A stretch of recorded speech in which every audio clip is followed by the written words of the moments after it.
Earth Angels! Kamusta? Welcome back to Pinay Angel Tarot. This reading is a love message for no specific sign. This is for anyone. Kahit ano man ang zodiac sign mo, maaaring mag-resonate to sa'yo. So, take note na dahil general reading, maaaring mag-resonate o hindi. Pero pag nag-resonate, i-comment nyo para alam ko. Kamusta kayo, guys? Na-miss ko kayo. So, I was on a break during the Holy Week. Kaya, ngayon lang tayo nakabalik. Kamusta po kayo? Comment present para alam kung nanonood kayo. Ready ko lang yung mga cards nyo, guys. Oh, baliktad. Baliktarin natin. So, for those na nangangailangan po ng gabay, pwede po magpa-private reading sa akin. May bayad po yun. Mag-message po kayo sa Facebook page ko, Pinay Angel Tarot, or sa Viber o sa WhatsApp para mas mabilis. Nasa description box po yung contact details ko. Gusto ko lang din po sabihin na mag-ingat po sa mga fake account. Marami kayong makikita all over the social media na pangalan ko yung nakalagay at content ko sa Facebook, pati na rin sa Instagram. Hindi lahat yun ay account ko. Ang legit na account ko ay nakalagay po sa description box dito sa ilalim ng video sa YouTube channel ko. Okay, so mag-start na tayo, guys. Unang mensahe, anong unang mensahe para sa'yo? Nga pala, gusto ko lang din sabihin, magkakaroon po ng solar eclipse April 8. Huwag po kayong magpa-expose sa sun kasi hindi po maganda yung energy ng solar eclipse. Okay. Unang mensahe, feelings. Uy, ang ganda nito. Dreams. Intense. Okay. Napaka-intense ng emosyon mo. Yung mga pangarap mong iniisip mo ngayon. Sa totoo lang, masaya. Pero, ma-intense din to, guys. So, siguro, mabigat or nakakagulat. In love ka ngayon eh, sa totoo lang, ini-enjoy mo yung love life mo or kung anong meron sa connection na yan. Hindi man perfect ang lahat, pero may nakita akong malaking pagbabago dito. Yung iba, nagkaroon ng breakup, ayan, meron nakita akong broken dito. Pero mahal nyo pa rin yung taong yan. And, merong chance na maayos nyo pa yung relationship nyo. Okay. So, overall energy, tingnan natin from the tarot. Ay, ang ganda. The Empress. Again, this is about love and abundance, fertility sa relationship nyo. Nakikita ko na parang nakikita mo na yung future kasama yung person na yan. Na-attract mo yung taong meant para sa'yo. So, si Empress kasi siya yung divine feminine. And na-attract mo yung divine masculine. Posibleng ang na-attract mo ay soulmate mo or di kaya twin flame mo. Or not necessarily naman, pero this is someone na ipaglalaban niya yung connection ninyo. Okay.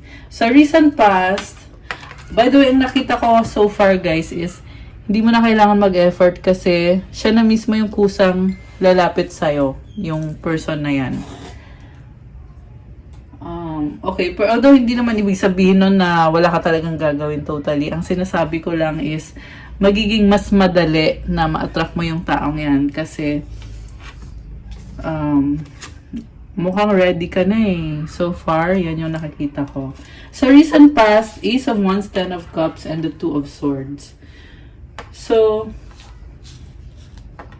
masaya ka sa taong yan, kaya gusto mo siya, attracted ka sa kanya. Siya yung nagbibigay sa'yo ng feeling na in love ka or ayun, masaya lang. Pero, hindi maalis sa isip mo yung pagdadalawang isip. Kasi may problems kayo na kinakatakot mo na baka dahil sa problems nyo, hindi mag-work out. Ang nakita ko dito, hinihintay mo yung taong yan. For some reason, may humahad lang na problema. Kung ano man yung problema, iba-iba din kasi yung problema eh. Kaya natatakot ka na rin. Parang inisip mo, worth it ba talaga hintayin tong taong to? Sa current energies mo, merong bagong simula. So far, nakatatlong ace tayo, guys. We have Ace of Swords, Ace of Cups, and the Knight of Swords. So again, andito na naman yung mabilis na energy na biglaan. Nakita ko ditong offer. Posible yan, reconciliation, new beginning. Kita mo nag-overflow yung tubig sa cup. Merong ibon. It symbolizes peace. Ayan, kulay white. It also symbolizes purity. Ang ganda naman ito. Biglaan to guys eh. Parang na-feel ko dito. Anytime naman open kayo na connect sa taong yan. Although, syempre, hindi mo pinipilit. Inobserbahan mo lang din kung ipaglalaban ka din ba ng taong yan. Sa near future, 8 of Pentacles, 9 of Cups, the Universe card. Wow, ang ganda nito. Ang nakita ko dito is, mas nagiging kontento ka sa sarili mo, sa sarili mong buhay. Hindi mo siya kailangan, pero kung andyan siya, syempre blessing yon. Kaya sino ka ba naman para tanggihan yung pag-ibig, di ba? Yan ang sinasabi dito, guys. Itong Universe card, it means na marami na kayong lessons learned sa connection na to. Nagbago na yung sitwasyon. Kita mo merong, ayan, yung merong round na, ganyan, and lumabas ka dito. Possible kasi na magkakaroon ng offer for a long-term commitment. Possible din naman na mag-settle down na kayo. Yan na talaga yung pinaplano nyo ngayon, minamanifest nyo. Okay, ang ganda naman ng cards. Nakakatuwa yung parehong aces. Yung dalawang ace. Yung kulang na lang dito is Ace of Pentacles. So, I feel like kailangan maging practical. Okay, yan yung kulang dito. So, mag-clarify tayo, guys. Ang gagamitin kong cards sa pagka-clarify ay... Okay, I'll use this one.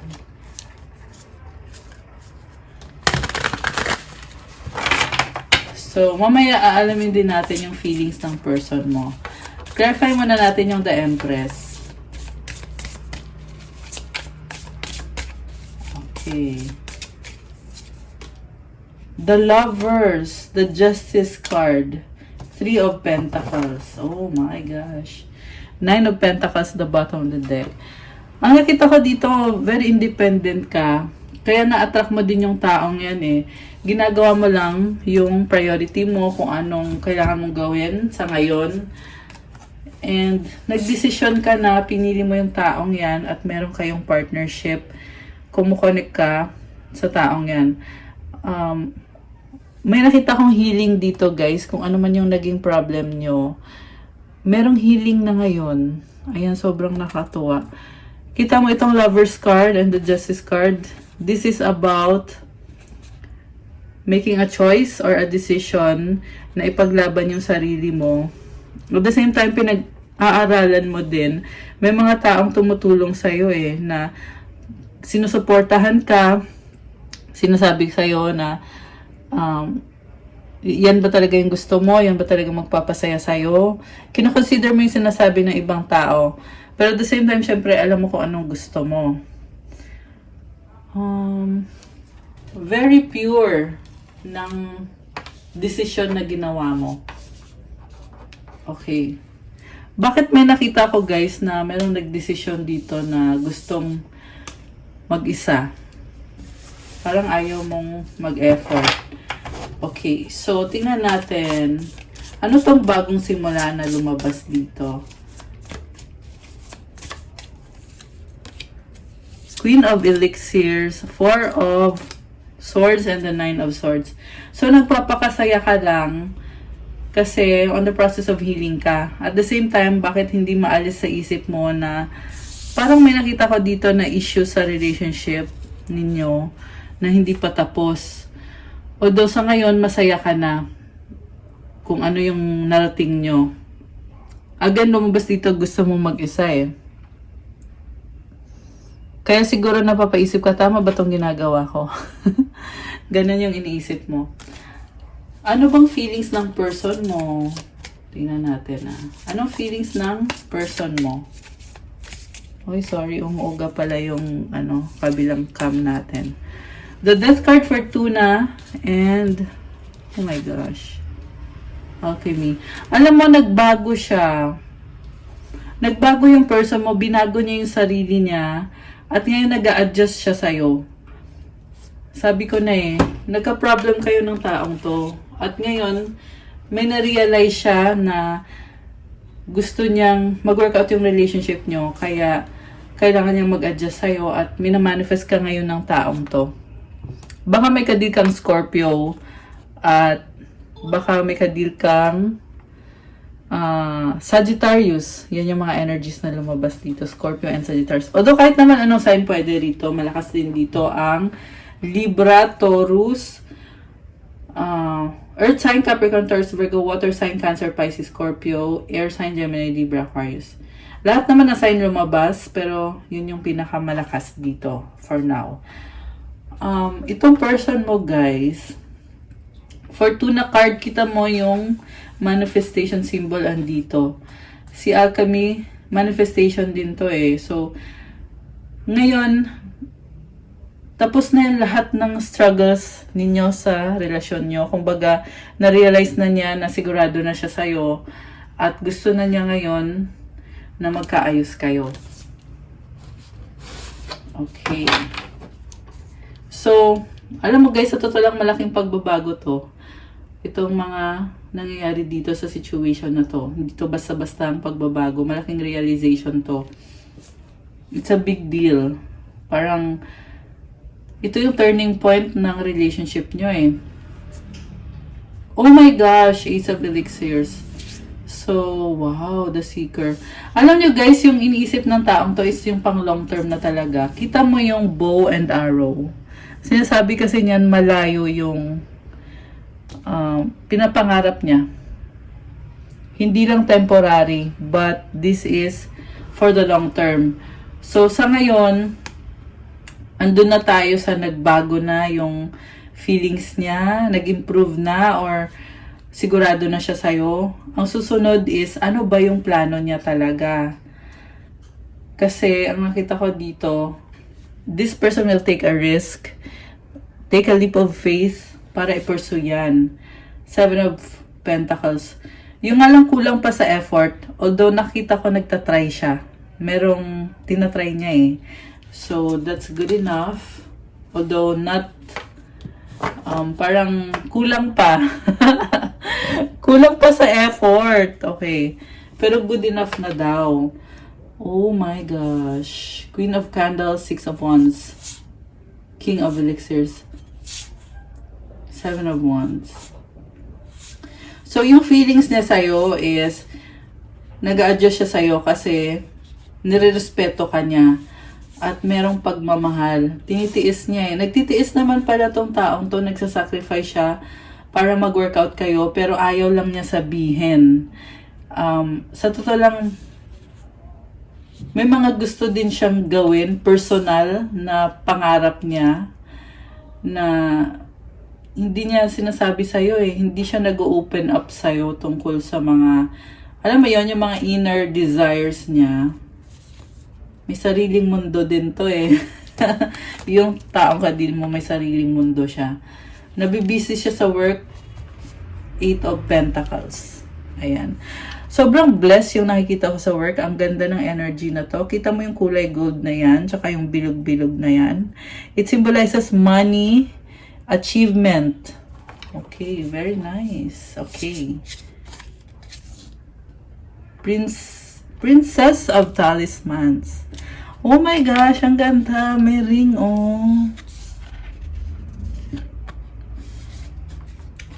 So, alam mo, si person mo, parang gusto niyang lumevel up lalo yung finances niya, pero hindi niya alam kung paano. Ayan. Posible din namang ikaw to na gusto mo lumevel up. Take note na since general reading, posible din tong baliktad na ikaw yung nasa sitwasyon na yan. Okay. Take it how it resonates.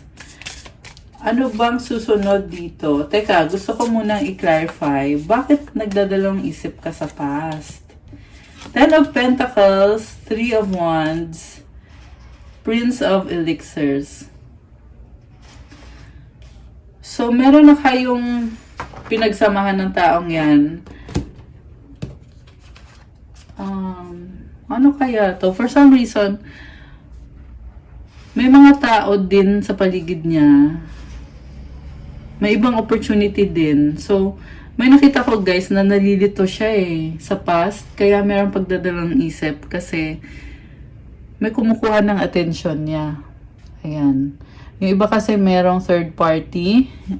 Posible yan family. Posible baka may anak na siya or may anak sa ex niya or sa ibang person. And ayun. Okay.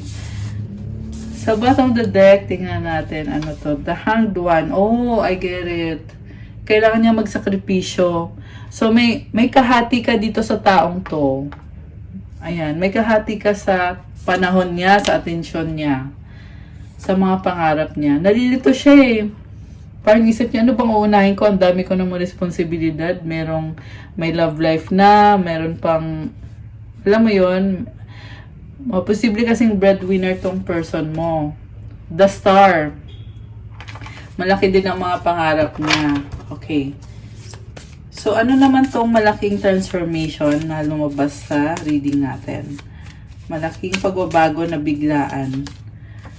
So, 3 of Swords, the Hermit in reverse, 10 of Cups. Oh my gosh, Magnum Opus card.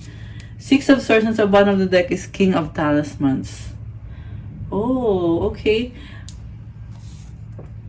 The Tower. Oh my gosh. Alam mo, nakita ko dito, yung person mo tahimik lang to pero nakaka-overwhelm din yung pinagdadaanan niya. Parang meron siyang realization na attracted siya sa'yo. Kung dati naging sobrang serious or hindi siya masyadong... Kasi dati inuna niya yung career niya. Ngayon naman iniisip niya, gusto naman niya unahin yung feelings niya para sa'yo. Oh, okay, grabe to. Oh, the Empress. Alam mo na in love siya sa'yo ngayon. Nagbago siya. Kung lagi kayo nanonood dito sa mga love readings ko, pansin nyo yan, nitong mga nakaraang buwan, since December pa nga ata since last year pa actually, lagi kong nasasagap dito na inuuna yung career, priority yung pera, priority yung trabaho. Pero ngayon guys, nagbago. Nag-iba siya. Ang nakita ko ngayon dito, priority niya yung love. Priority niya yung love ngayon. Okay? So, comment nyo dyan kung kayo yan or kung yung person nyo ba yan. Tower moment So, stepping out of your comfort zone si person na talagang motivated siya na i-pursue yung relationship. So, ang nakita ko dito, sobrang attraction niya sa isa't isa, si King of Candles at si The Empress. Itong cards naman na to, alam mo kung bakit siya nagkakaganyan? Na-realize niya na hindi siya masaya na puro career lang kasi kailangan din pala niya yung love. Kita mo, baliktad si The Hermit. So, ibig sabihin, nag-open up na siya ngayon. Lumabas na siya sa shell niya. Kasi hindi siya masaya Diba? Parang, siguro yung iba sa inyo sinasabi nyo, ay, finally. Finally. Okay. So, ito yun, 10 of Cups, Magnum Opus, 6 of Swords. Ikaw yung happiness niya, kaya ipupursue ka niya at gusto niya kumalma na yung tension. Tension talaga. Meron kasing dito sa connection nyo merong something na, alam mo yun, parang hindi nyo masyadong pinag-uusapan, pero merong argument kayo or disagreement kayo na tinatry niya ngayon alisin yan. Ayan yung lumabas dito sa cards. Or at least gusto niyang alisin yun. And mukhang naman siya, mukhang ilalaban naman niya. Mukhang totoo naman yung nakikita ko dyan na talagang gusto niyang matanggal na yung problem sa connection nyo. The Oracle. Parang naghihingi ng advice tong taong to.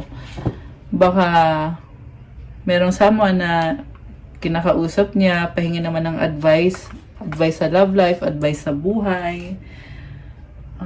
Okay. Possible yan.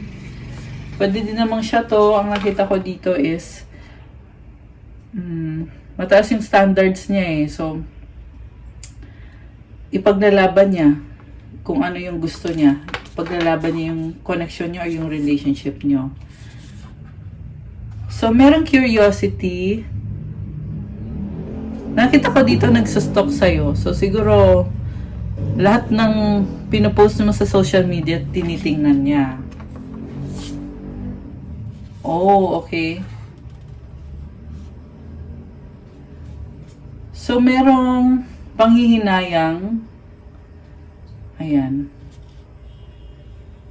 5 of Cups. Ngayon, andito yung the High Priestess and the 7 of Swords. So guys, secretly, iniisip ka nitong taong to at meron siyang mga pinaplano. Secret stalker mo to eh, yung lumabas dito. 8 of Wands in reverse, 7 of Cups. May nakita ko dito na gusto niya makipag-usap pero hindi pa ata kayo nag-uusap kasi nalilito siya. Naka-reverse kasi si 8 of Wands eh. Ayan, dapat ganyan yan oh. So, nalilito pa siya pero iniisip na niya na gusto na niya tapusin. Tatapusin. Hindi yung relationship ha, kundi yung tension sa inyo na nagkaroon kayo ng misunderstanding. Nawawalan siya ng pag-asa. Medyo nasistress siya. Pero kailangan na talagang tapusin yan para magkaroon ng magandang connection ulit sa inyong dalawa. Ayan. Parang nakita ko dito, nahihiya pa siyang aminin na hindi siya masaya sa pag-aaway nyo.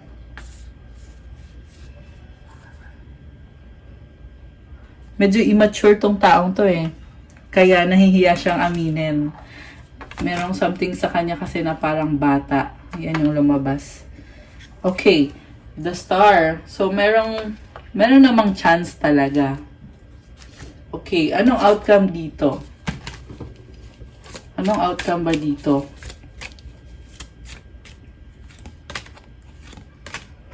Magician, Page of Wands, Knight of Wands. Sa bottom of the deck is Temperance.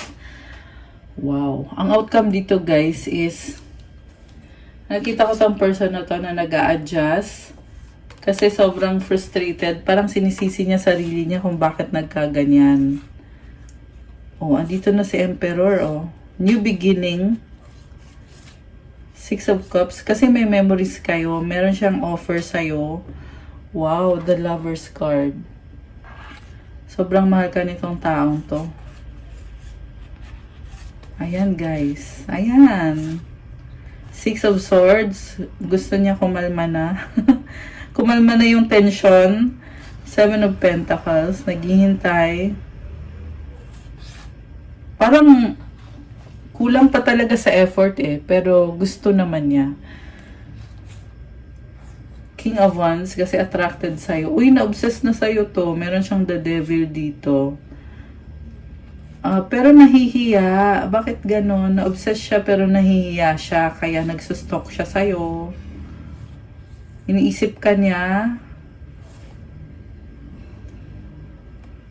Sobra ka niya iniisip.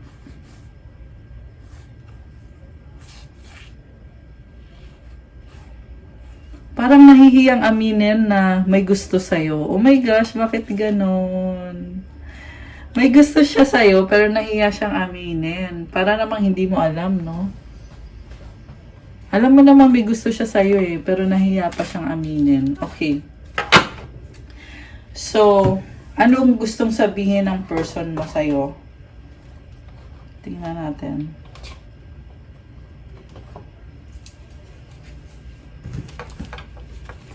Anong gustong sabihin? Oh my gosh. In a relationship. So, gusto niya talaga ng relationship. Yes, yes, yes! Oh my gosh! Kinilig ako dito ah. Hurt healing. Ayan, on the process pa kasi. Alam mo, may nakita ko dito guys. Merong magbabalikan or magkakaroon ng commitment. Posible merong sasagutin ng yes. Sobrang yes.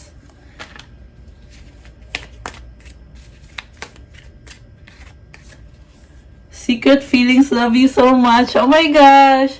Ito na nga yung sinasabi ko kanina pa lumalabas sa reading na secretly in love siya sa'yo, pero nahihiya siyang aminin. Ayan. Ano pa? Tumalikod by. Oh my gosh. Oh, kasi nga, tinatago nga niya eh. Sikreto. Diyos ko, day. Bakit kasi sinisikreto? Parang may nakita ko tinatakbuhan yung feelings niya. Oh my gosh, the one that got away. Ayan, so kakatakbo tuloy, nawala na tuloy yung love, di ba? So, sa huli guys, decision pa rin ninyo kung ilalaban nyo ba. Kasi sa totoo lang, kung hindi nyo ilalaban or hahayaan nyo lang, edi wala din naman talagang mangyayari. Kasi, ang ganda ng energies dito sa reading natin. 26-26 on the clock. Ayan, may angel numbers tayo.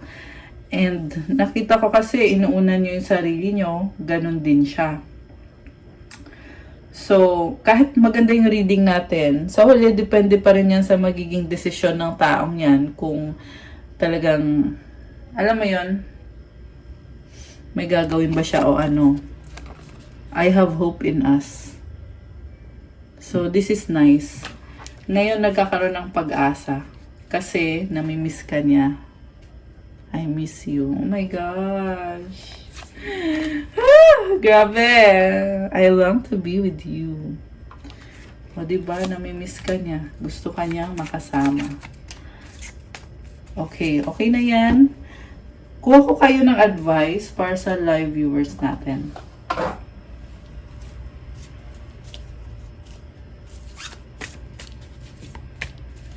'27. Ambition. Wow, may I offer all my deepest longings to love itself and invite a divine plan beyond the mind's imagining. Please use me for the highest good. Ang taas kasi ng ambisyon nyo ngayon. I-offer nyo daw yan sa plano ni God para sa'yo na sobra pa sa ini-expect mo or sa iniisip mo. Sa ngayon, i-offer mo daw yung sarili mo para sa kakabuti ng lahat. Ayan. Isa pang mensahe. Isa pang mensahe para sa ating mga viewers. Health. Allow me, divine, to be tender and accepting of my body no matter what ailments I may have. May I always know it's doing the best that it can help me be a loving ally and friend to this sacred form. So, alagaan at mahalin at tanggapin mo daw yung katawan mo. Alagaan mo yung health mo. Okay, ang last card is calmness. The inner divine is the witness of all, remaining still and quiet even during intense turbulence. So take a deep breath and then say, quiet my mind, dear Lord. May your peaceful calm take over. So kahit daw ang bigat ng nangyayari or ang intense masyado, kalma lang daw at i-allow mo daw na bigyan ka ng peace and calmness na galing kay God. So, kailangan natin mag-deep breathing 3 beses. Inhale positivity, exhale all the negativity. Inhale through the nose, exhale through the mouth. Okay, 3 beses natin gagawin. Okay, ready? 1, 2, 3, go.